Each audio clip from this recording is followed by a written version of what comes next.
Hi, everybody. Welcome. I'll be going through about 20 minutes of slides with you on our model for gold standard project-based learning, focusing on our project design elements.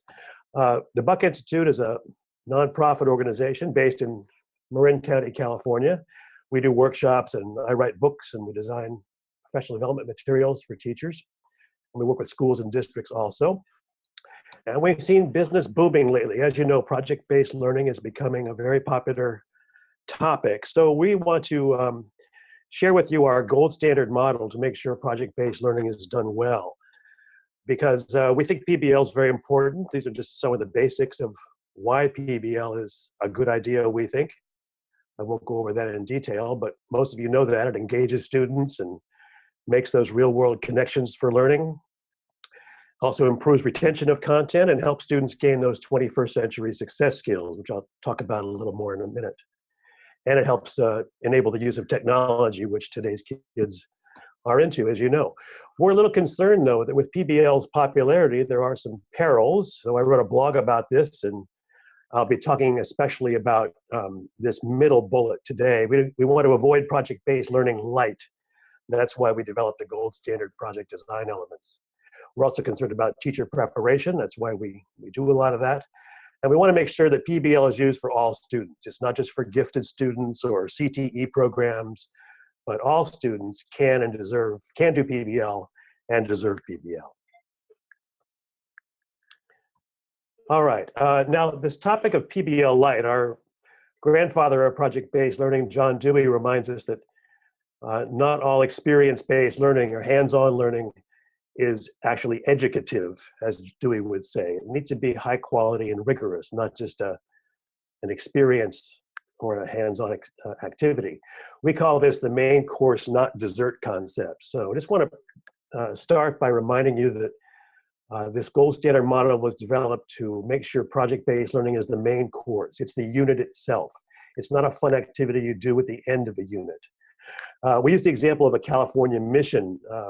You probably have equivalent examples in Hawaii when this is a 4th grade project. Teacher teaches about the Spanish missionaries in California, founding their 21 missions up the coast of California. And then somewhere at some point during the unit, the teacher says, okay, kids, pick a mission and go home and build a model.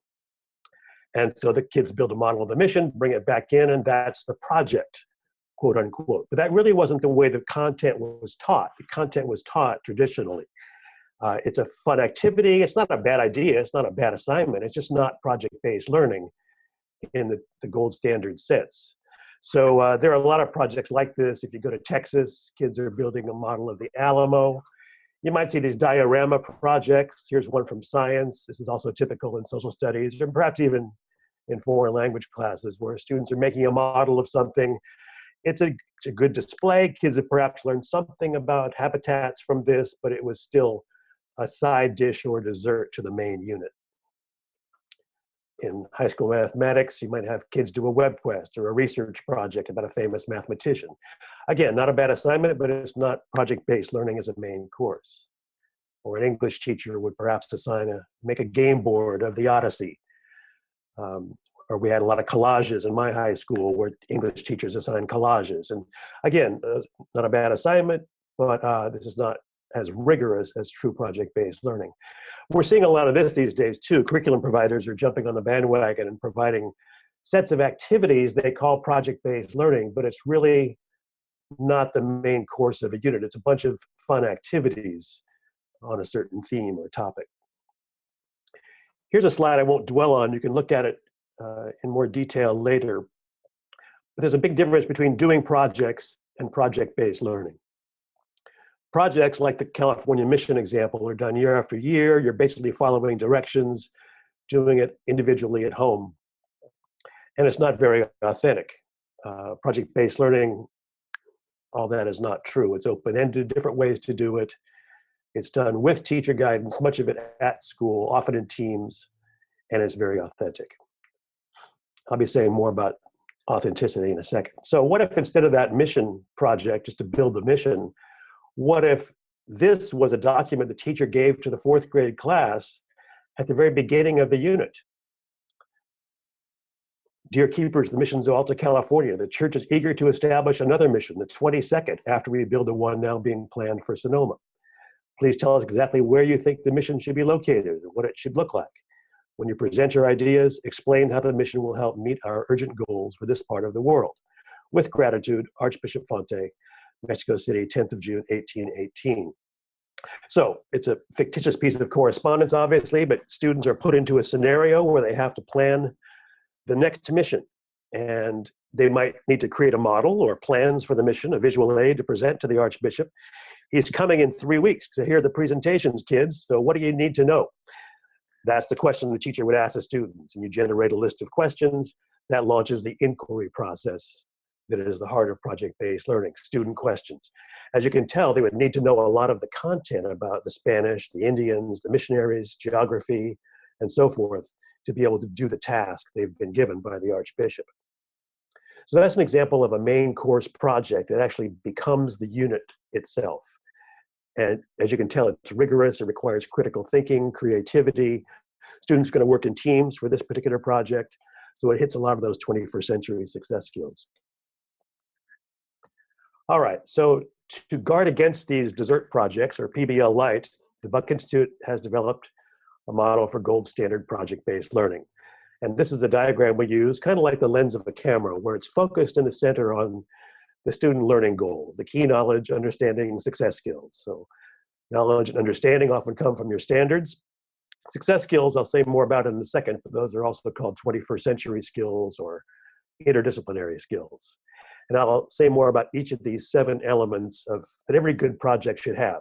I should say, though, don't be scared off by these. You can do these to some extent or to a great extent. And if you do them even to a little bit of an extent, when you're first starting out doing project-based learning, that's good enough. Don't worry about having fancy projects that do all this to a great degree, especially when you're first starting out. We captured all this model in a book we wrote with ASCD last year. You can see that on the BIE.org website. So here are our questions we would ask you to consider when you're designing a project. These are those 7 elements around the circle and the student learning goals in the center.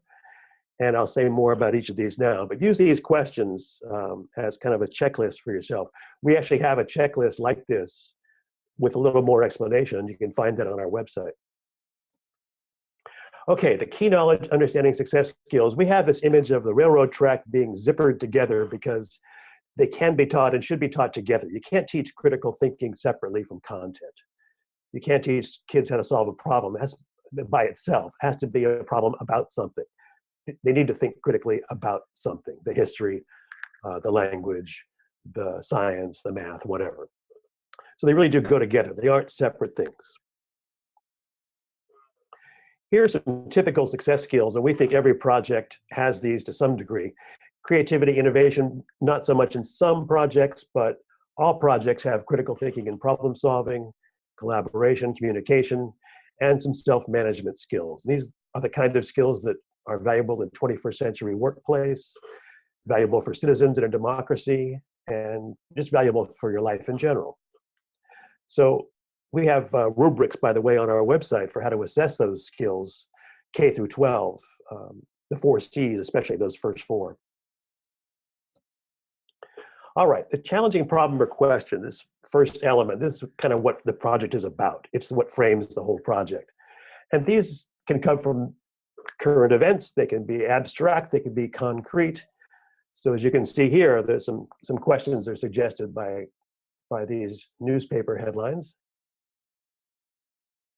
And I'll say more about how to write those, especially perhaps in a world languages context.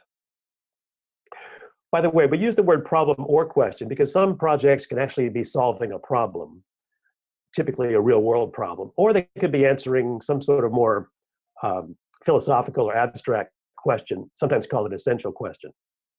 But so there are different ways to write a driving question that kind of captures that the problem or challenge.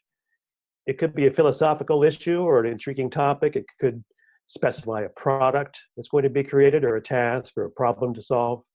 And you could add a real world role for students. So for language teachers, I would tend to go for the second and third style of driving question to capture your challenging problem. Here are some examples of the more philosophical type. As you can tell, these tend to be more in the English classroom or social studies. That fourth one perhaps is for science.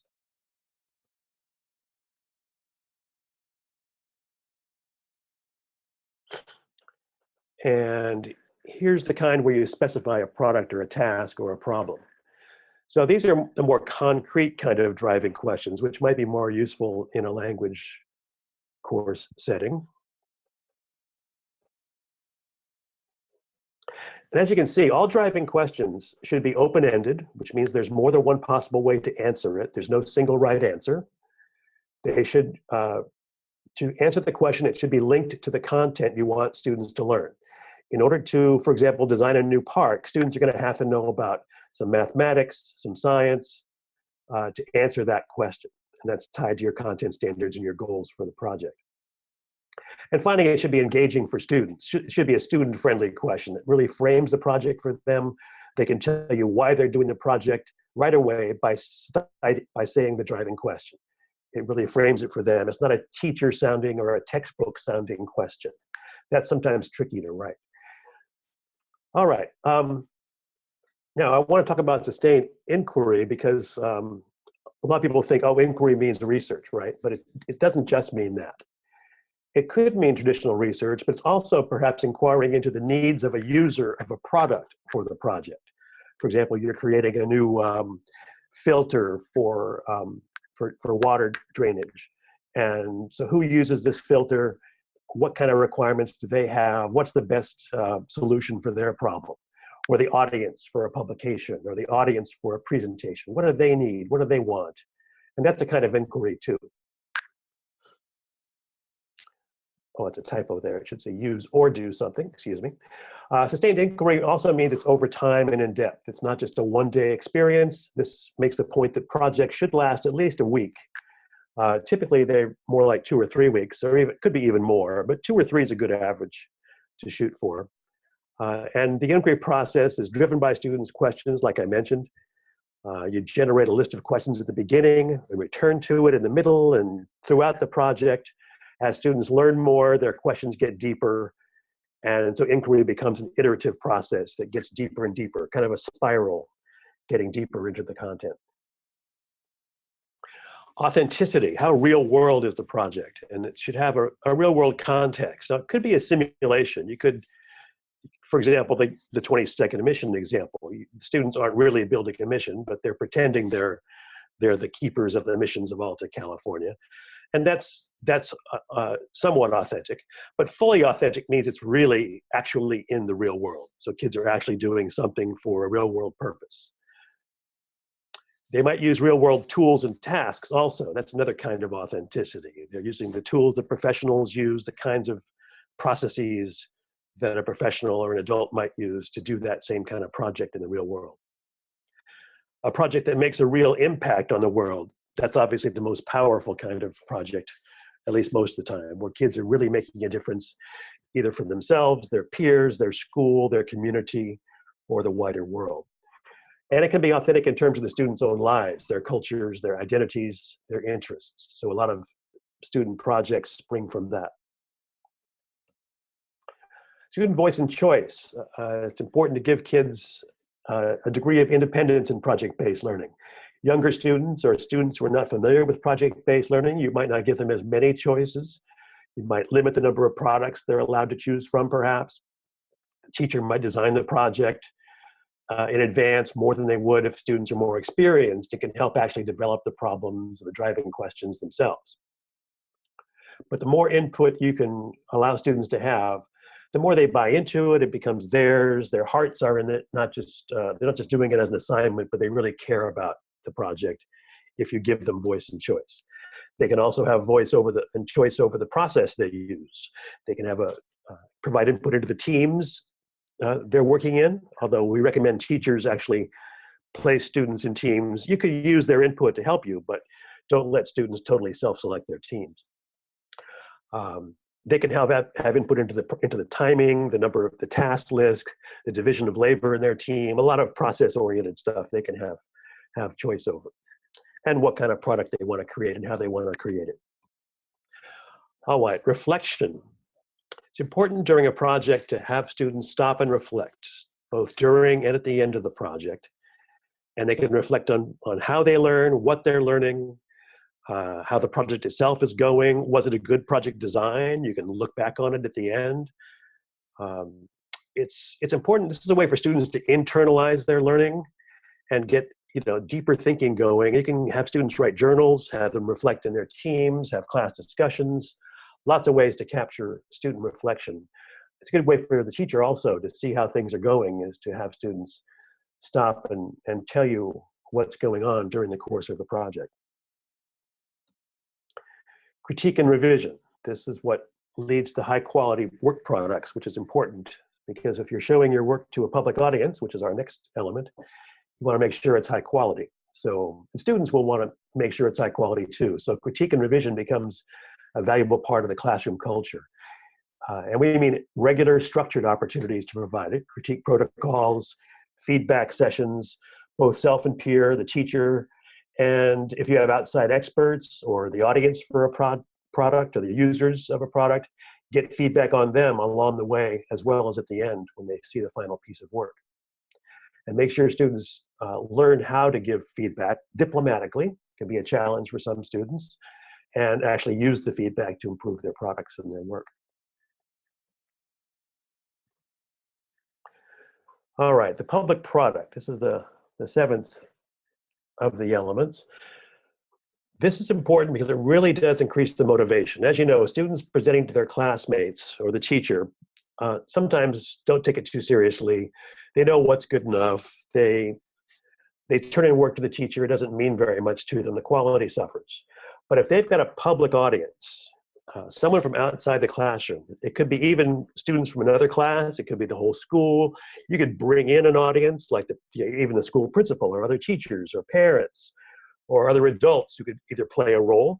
For example, I played the role of the Archbishop of Mexico in that 22nd mission project in a classroom near me. So bringing some outside adults in is great. That helps really improve the quality.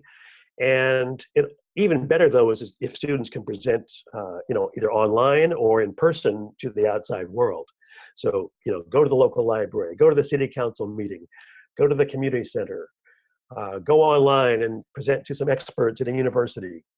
Lots of ways to have students present to an audience beyond the classroom. And that really increases their motivation, their accountability for high quality work. And have them they don't just present their work and stand next to it. They should explain the process they use to create it and reflect on it. And that's a good way to assess their critical thinking skills, not to mention, of course, their presentation skills. And also that making the product public sort of makes it, we call it discussable. It makes it so the school, the teachers, other students can sort of look at it and say, okay, is this a good enough quality piece of work? How did we get here? What kind of instruction does it take to get to this? And what did we do right? And what can we do better next time to make the work even better? So that public aspect is very, very important. All this is captured in a rubric we have on our website. I won't make you read all this right now, but you can find this on our website, the Project Design Rubric. And for each of these elements, we have 3 levels. Sort of the left is more of a beginning teacher where things are not fully gold standard yet. In the middle, the teacher's making progress. And on the right is a fully gold standard design project. And as you can see, that a lot of the things that I've been talking about are captured in the far right column there.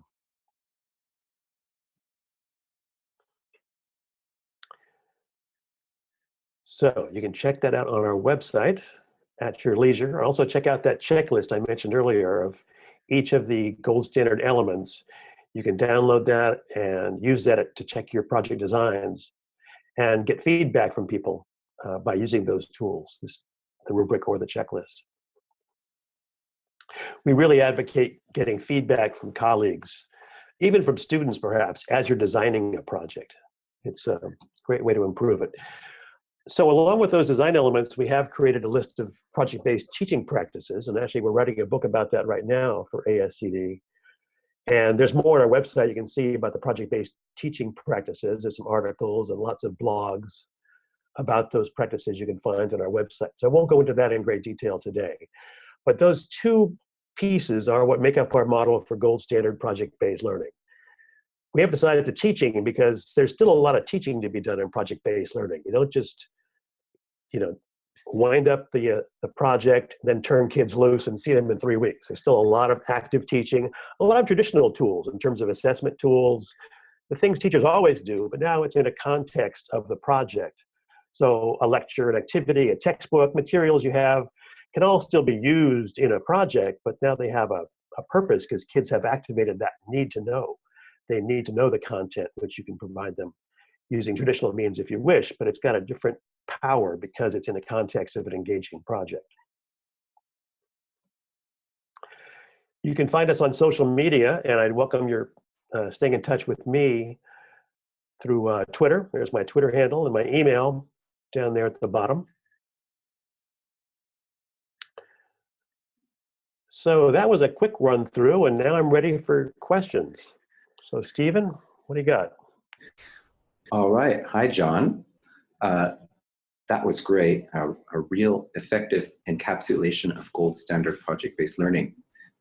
Nevertheless, there being so many different elements of it, I think maybe people's hair is a bit blown back and they're not sure what to ask about yet. So we're not seeing any questions that we could pose to you right now. Here comes a question. All right. Someone is asking, I'm new at using PBLL, so this is my first semester trying to implement it with undergraduate students of Spanish. My question is, how can we design a project in a class in which we need a curriculum to follow and certain topics to cover, and in which the book itself and the topics are so varied? So it's aligning to an existing curriculum, that's the question. Yeah, well, I would say look at those parts of the curriculum that sort of lend themselves to a project, where you can imagine a project that could teach that part of the curriculum. Sometimes it's the more in-depth standards. It's not just simple, how to conjugate a verb kind of standards, but it's something more about understanding a culture, perhaps, the way language relates to culture. It could also be, just think of a lot of language teachers I know start with a performance task and kind of build from that to create a project. So you think of a real world context for using the language.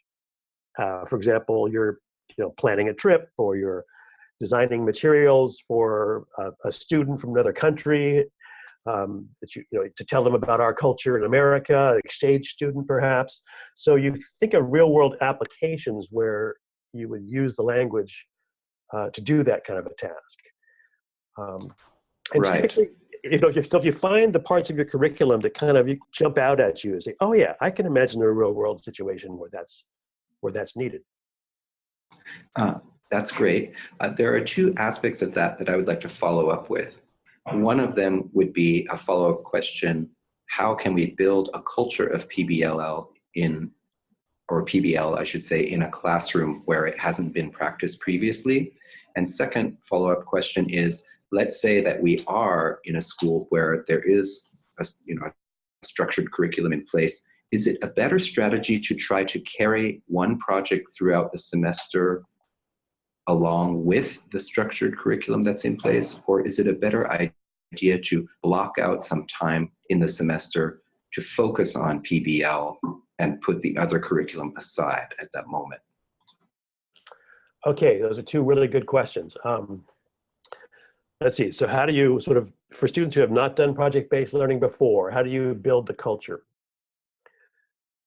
Okay, that's it's very important, you're right, because students who don't know who've never experienced project-based learning are used to just sitting and getting, right? Just listening to lectures, textbooks, worksheets, and so forth. Don't know how to work independently, perhaps, don't know how to ask questions, work in a team, and so forth. Some teachers I know actually build those different elements, scaffold those things before they launch the first project. They have students learn how to work in a team, have students learn how to make presentations, practice some of the problem-solving skills or critical thinking skills, before you actually launch the first project. You might do some really short projects, like a 2-day activity, which has some of the elements of project-based learning in it to kind of practice before you launch a big 2-week-long project later in the semester. So building the culture is important. We have a lot about that on our website. If you check the blogs out, and you can read more about that on our website. It's important also, I think, to not throw kids off the deep end. So when you're first starting out, the teacher designs the project a little more than they might when students are more experienced. So you might, provide more scaffolding for how to approach the project, how to work in a team, how to, capture their research, or have lots of checkpoints along the way to make sure they're on track. So that's good advice, I think, for beginning teachers and students, is to keep it more structured and more simple. Have just one product. Everyone's creating the same product. It's a video documentary about France or something. It's not going to be one team's doing a skit, one team's doing a video, and their team is writing a book. That gets too complicated. So keep it simple. That's a good way to build the culture, and keep it kind of safe for students when they're first getting used to it. As to the question of doing a project all throughout a semester or at the end, it's really a judgment call on the teacher's part. I've seen it done both ways. Typically, I shouldn't say typically, if you do it, one way to do it might be to have, every Friday could be project work day. After they've done some more traditional learning during the week, then you apply that to the project on Friday. The danger with that is it can lose momentum if it's strung out for too many weeks. It doesn't have the same excitement because students are only doing it once every 5 days or once every week. So a way to start, maybe when you're first starting out with project-based learning, especially in a language classroom, might be to wait until toward the end of the semester, at least for your first project, when maybe in lower levels of language too, where students don't have enough ability yet in the language to really do much in terms of a project, but then conclude the semester with a 2-week project where they're creating a newscast in a foreign language, or creating materials for a workplace in their community in a foreign language to help recent immigrants with safety in a workplace. There's an example of a language project. So you could do those kinds of projects as a culminating event for the semester.